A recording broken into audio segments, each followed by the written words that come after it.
Eu quero fazer dois registros.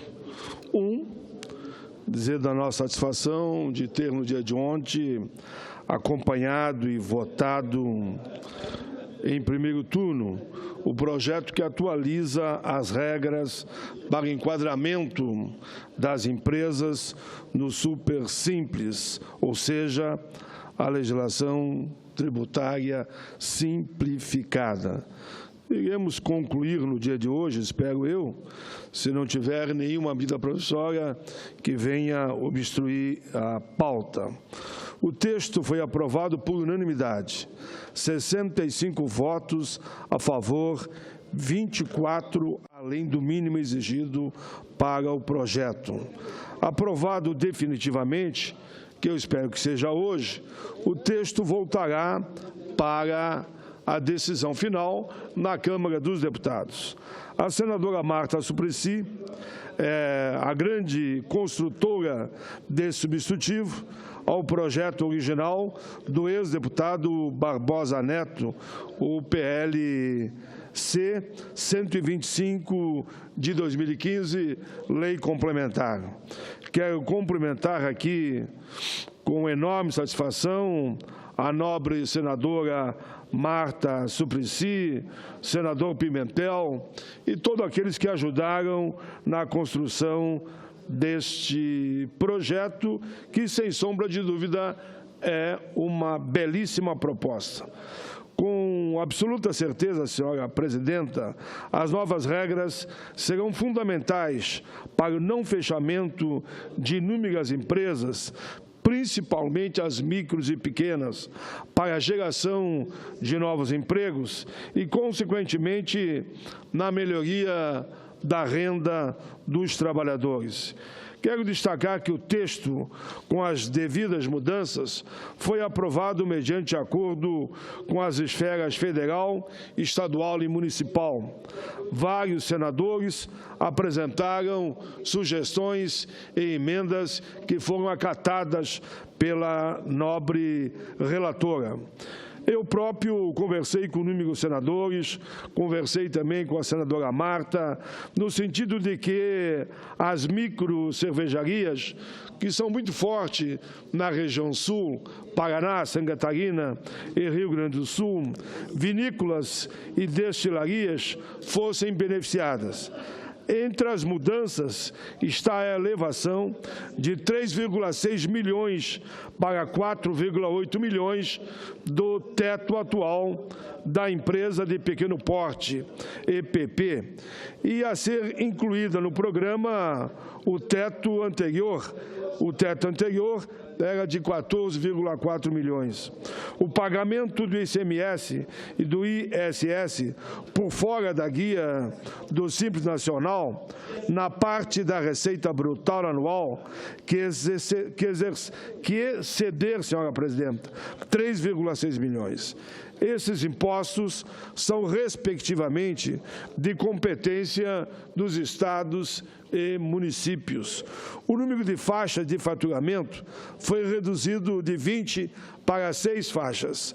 Um único dispositivo entrará em vigor imediatamente: a criação de um parcelamento especial de débito das empresas do Simples de 120 meses, com a possibilidade de redução de multas e juros. O relatório da senadora Marta também eleva o limite de receita bruta anual para o enquadramento como microempreendedor individual, que passa dos atuais 60 mil para 72 mil. Permite, assim, também a adesão ao Simples do empreendedor do meio rural, com receita bruta de até 72 mil. Mais uma vez, cumprimento a nobre senadora e todos os colegas que ajudaram na construção dessa proposta. Aproveito o momento, senhora presidenta, para lembrar que está pronto para ser votado aqui nesse plenário o PLS número 5 de 2015, de nossa autoria, com o objetivo de adequar o enquadramento no Supersimples das atividades de prestação de serviço de representação comercial e demais atividades de intermediação de negócios e serviços, conforme consta na proposta que apresentei, e já está aqui no plenário também do Senado. O texto altera a Lei Complementar 123 para mudar a incidência sobre esses serviços de alíquotas dos atuais 16,93% ou 22,45% para 6% ou 17,42%. A intenção é corrigir uma distorção, visto que atualmente a distribuição das atividades de prestação de serviço de representação comercial e demais atividades de intermediação desses negócios e serviços de terceiro desestimula a entrada desses no Supersimples. Senhora Presidenta, quero ainda fazer um outro registro que considero importante sobre o roteiro que tenho feito em nome das diversas frentes organizadas aqui no Congresso. São mais de 20 frentes, entre elas a Frente Mista e Social em Defesa da Previdência, que eu tenho a satisfação de estar na coordenação, como também outra especial, que é a Frente Mista e Social em Defesa dos Direitos dos Trabalhadores. Nesse fim de semana, fiz um roteiro unindo politicamente as mais de 20 frentes, que eu chamaria de Frente Ampla Brasil, aos estados de Santa Catarina e Rio Grande do Sul. Essas audiências tiveram a sua coordenação articulada com todas as centrais, todas as confederações, todas as federações e inúmeras entidades e associações, tanto da área pública como da área privada, numa composição ampla, como eu digo, numa frente ampla pelo Brasil. Estamos iniciando, senhora Presidenta, uma cruzada nacional pela maioria dos estados para debater interesse do povo brasileiro.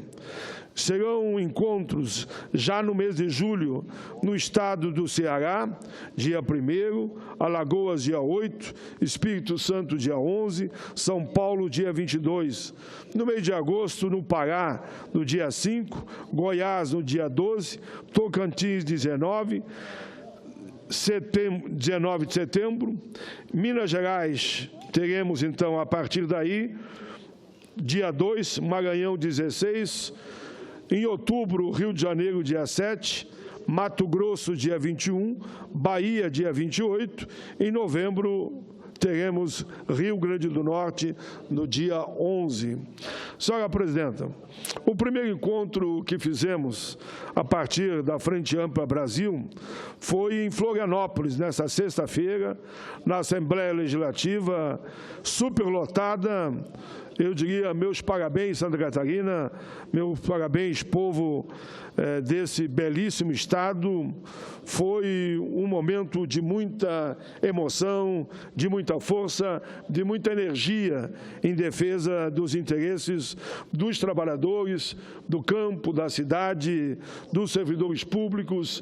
Aí vão, claro, os trabalhadores da área privada e da área pública, da luta das mulheres, muito bem representada, dos negros, dos índios, dos pobres, dos ciganos, enfim, estavam LGBT, estavam lá, como também em Porto Alegre. Em Porto Alegre, fui na Casa do Gaúcho, na segunda-feira, dia 20, um encontro que contou com a participação também de todas as centrais, CUT, CTB, UGT, Nova Central, Intersindical, Força Sindical, e as entidades decidiram unir esforços no Rio Grande na luta contra a reforma da Previdência, em defesa da CLT, em defesa da Justiça do Trabalho, contra a terceirização, em defesa do negociado em defesa desse projeto que diz que eles querem, né, que o negociado esteja acima do legislado, e nós entendemos que o legislado tem que estar em primeiro lugar. O negociado é depois de cumprir o que manda a lei.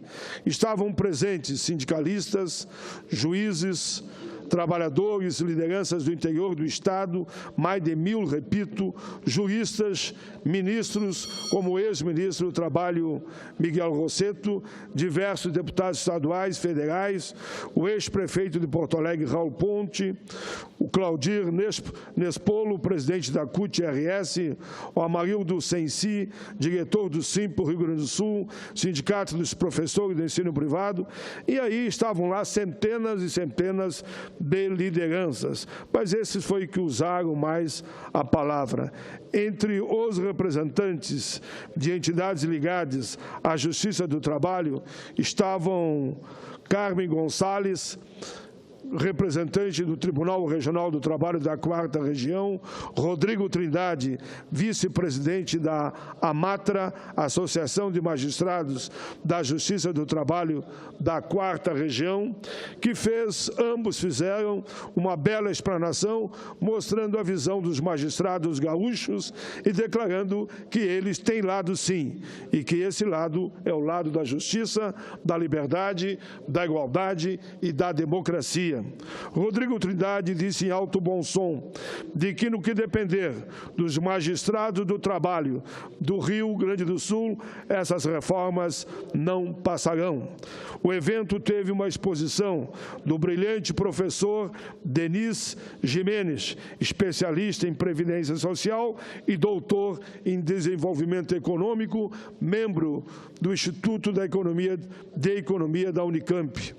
Ele foi muito claro e objetivo, demonstrando mais uma vez que a Previdência é superavitária.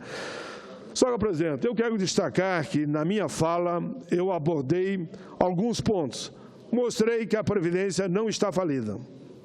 Não é preciso retirar nenhum direito dos trabalhadores aposentados e pensionistas. Não é preciso elevar a idade mínima para 65 anos, inclusive para as mulheres, que no fim do ano passado aprovamos que seria 55 com salário integral.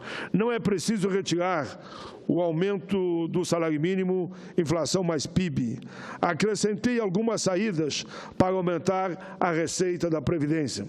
Disse que é só cobrar 1,5 trilhão, 1,5 tri, e não bi, trilhão de reais de créditos tributários devido por pessoas físicas e jurídicas, conforme dados dos auditores e analistas da Receita Federal. Deixamos de arrecadar por ano 100 bilhões só devido ao contrabando.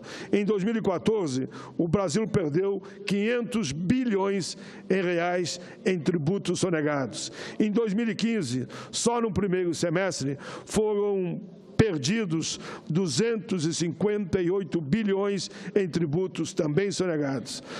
Senhora Presidenta, os participantes do evento, e aqui eu termino nesses 3 minutos, elaboraram a Carta do Rio Grande, a Carta dos Trabalhadores e Trabalhadoras Gaúchos. O que diz a Carta, Senhora Presidenta? Os trabalhadores e trabalhadoras gaúchos, reunidos em Assembleia Unificada, nesse dia 20 de junho, na Casa do Gaúcho, face o desmonte do Ministério da Previdência, os projetos de reforma da CLT e os cortes orçamentários que tentam esvaziar a Justiça do Trabalho, vem a público manifestar o seu descontentamento e o seu posicionamento. Os trabalhadores e trabalhadoras consideram que o fim do Ministério da Previdência e a sua transferência para o Ministério da Fazenda e uma parte, porque a outra parte foi para o Ministério do Desenvolvimento Social e Agrário, é uma afronta com o objetivo de utilizar os recursos que correspondem a mais de 21% do orçamento da União para entender somente o interesse do grande capital financeiro e, naturalmente, buscando o ajuste fiscal. Senador Essa medida... Paulo Paim, permite uma parte... Em seguida, é só concluir esse raciocínio da Carta do Povo Gaúcho, eu permito a parte a Vossa Excelência. Essa medida atinge os direitos e interesses de mais de 25 milhões de aposentados, sendo que 2/3 desses recebem apenas um salário mínimo, e que atualmente, no governo anterior, recebia, e está recebendo ainda, porque disseram que vão tirar, recebiam o reajuste no salário mínimo da inflação mais PIB. E a famosa carta para o futuro, que lá foi chamada de carta para o precipício, diz que vai desaparecer o aumento do PIB e o salário mínimo, então, terá somente a inflação, que vai prejudicar os que estão na ativa e também os aposentados. O mais grave, segundo a Carta do Povo Gaúcho, desmonta o sistema de seguridade e assistência ao trabalhador quando esse mais precisa, nos casos de acidente, doença, desemprego, maternidade, invalidez, auxílio, reclusão e morte. E, naturalmente, as aposentadorias e as pensões. O propalado déficit da Previdência, que é tão falado, não passa de um mito. Lembramos nós que não é ampliando a idade para 65 anos, já fizemos uma reforma, repito, o fim do ano passado, que fixou em 55 e 60, baseado na fórmula 85, que vai resolver a questão. Trata-se, na verdade, de um movimento que visa os interesses privatistas do sistema financeiro, que quer que mais pessoas façam opção para a previdência privada. Dizem os gaúchos, os trabalhadores e trabalhadoras reiteram que o fortalecimento da previdência não passa pela retirada de direitos, mas pelo combate à sonegação, às desonerações, que reduziram 20% que o empregador pagava sobre a folha para 2, 2,5, 0,5 e 0. Na época, nós dizíamos, sobre o faturamento, só 4,5% é que poderia ficar próximo aos 20% que era pagado sobre a folha. Não nos ouviram. Tivemos aí um prejuízo de em torno de 70 bi. Os trabalhadores e trabalhadoras denunciam os cortes no orçamento da Justiça do Trabalho. A redução abrupta desse orçamento, em tempos de aumento de desemprego e da consequente violação dos direitos do trabalhador, tem por real objetivo, na verdade, destruir as bases do direito do trabalho e reduzir a importância dessa ferramenta, em evidente retaliação a essa instituição pública fundamental para os trabalhadores do nosso país.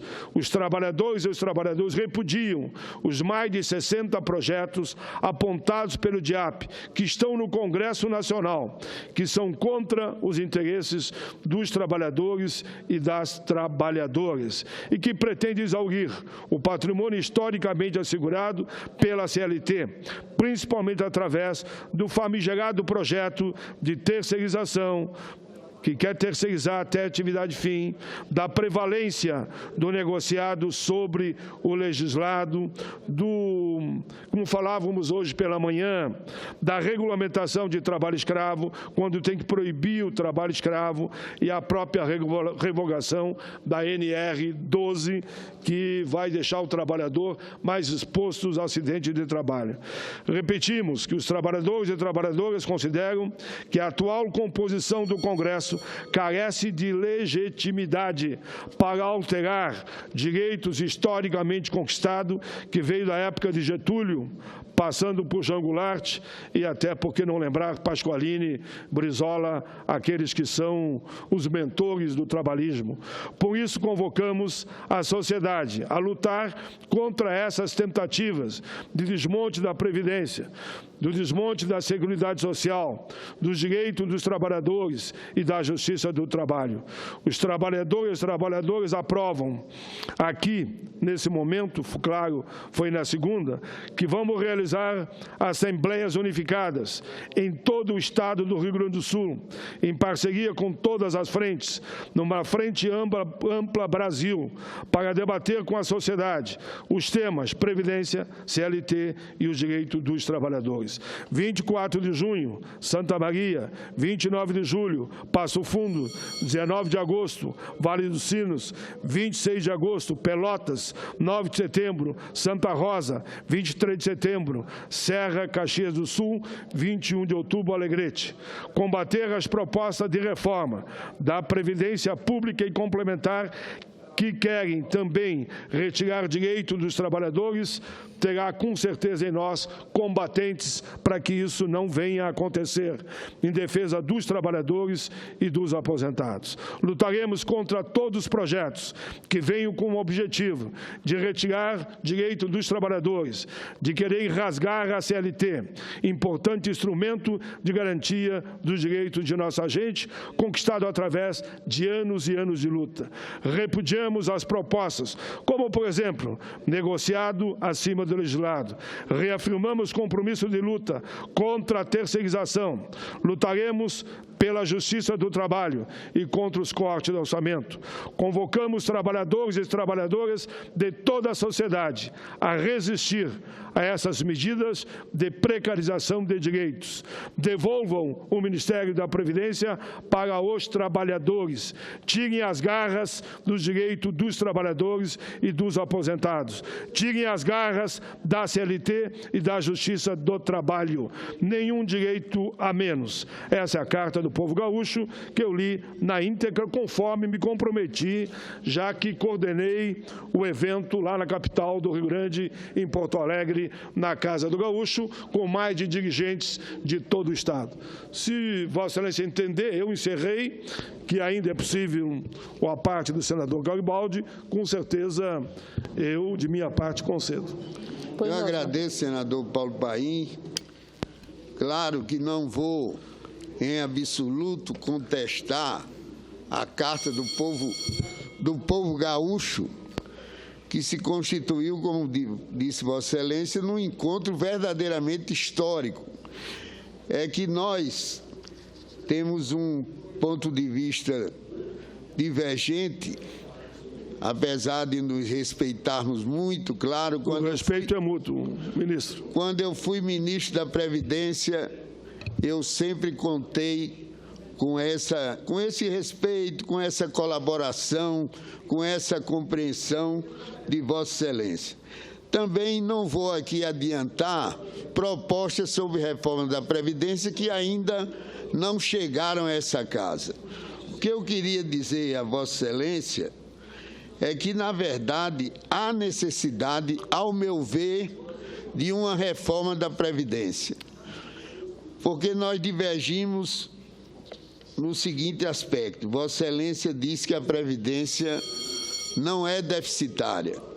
E eu, com a experiência de ter passado pelo Ministério, eu afirmo a Vossa Excelência que, se não fosse a cobertura oferecida pelo Tesouro mensalmente, os compromissos da Previdência não seriam saldados como são religiosamente, principalmente com relação à Previdência Geral, com relação à Previdência do Trabalhador Rural, com relação à Previdência Complementar do Servidor Público. Então, o que eu digo a Vossa Excelência é que há necessidade de uma reforma da Previdência. Vossa Excelência se mostra resistente com relação a isso. Eu respeito, mas acredito que, respeitando-se os direitos adquiridos, possa-se ter uma nova idade para aqueles que irão ainda, no futuro, adquirir a sua aposentadoria. Obrigado, senador. Bem rapidamente, ministro, só levanto duas questões. Eu espero que esse plenário, mediante o argumento de que a Seguridade, e estou falando de saúde, assistência e previdência, está falida, que eu discordo que está falida, não me aprovem aqui a DRU tirando 30% de lá. 30% da Seguridade Social. Eu espero, por coerência, aqueles que dizem que ela não está falida, não aprovem a DRU, porque antes, pelo menos, era 20%, que já era um desastre. Agora, é 30% que vão retirar. A Câmara já aprovou. Como é que eu vou tirar 30% da saúde, da assistência e da previdência? Eu espero isso. Segundo, Eu espero também, e eu já havia alertado, e alertei o governo anterior, não foi só esse, que quando resolveram tirar os 20% que o empregador pagava sobre a folha e passaram para zero grande parte, outros para 0,5, outros para 1,5 e outros para 2, ia dar rolo, e deu. Tivemos um prejuízo de mais de 70 bi. Até isso, eu uso esse argumento para mostrar. Lá atrás eu dizia que era superavitária, diziam que estava falida. E como é que retiraram 70 bi dela? Essas coisas é que não fecha.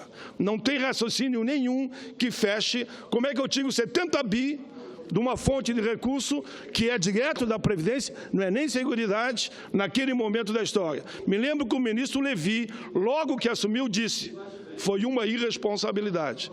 O Levi disse, não é o Paim que disse. O Levi disse em cadeia a nível nacional o que foi feito naquele momento. Por isso, senador Garibaldi, o debate temos que fazer, claro, que faremos. Eu sempre digo, não importa a arena, o importa é ter o contraditório. Cada um explique e coloque o seu ponto de vista com os seus argumentos. O que os auditores e analistas da Receita me dão são dados muito interessantes. Eles nem estão falando se anistia para cá, não anistia para lá. Eles dizem o seguinte: cobrem os grandes devedores da União e nós arrecadamos mais de 1,5 tri. Mais de 1,5 tri. Não é aquelas dívidas, não, do tempo de Brasília, Ponte Rio-Niterói. Aquelas já morreram, eu sei que morreram. Ali dá mais de 3 trilhões. É dívida atual, que é só ir para cima e cobrar, que recolhe 1,5 tri. Com 1,5 tri. Mas vamos dizer que recolha a metade de 1 tri, seria 500 bi. É possível arrecadar, no mínimo, 500 bilhões a mais, e com os cortes que eles querem fazer na Seguridade Social, falam em arrecadar 100 bi, quando poderia arrecadar 500 bi. Mas esse debate, eu respeito muito Vossa Excelência sabe disso, tivemos inúmeros encontros sobre a Previdência, sempre num alto nível, tanto a exposição de Vossa Excelência, como creio que eu respeito o seu ponto de vista. Muito obrigado, presidenta, pela tolerância.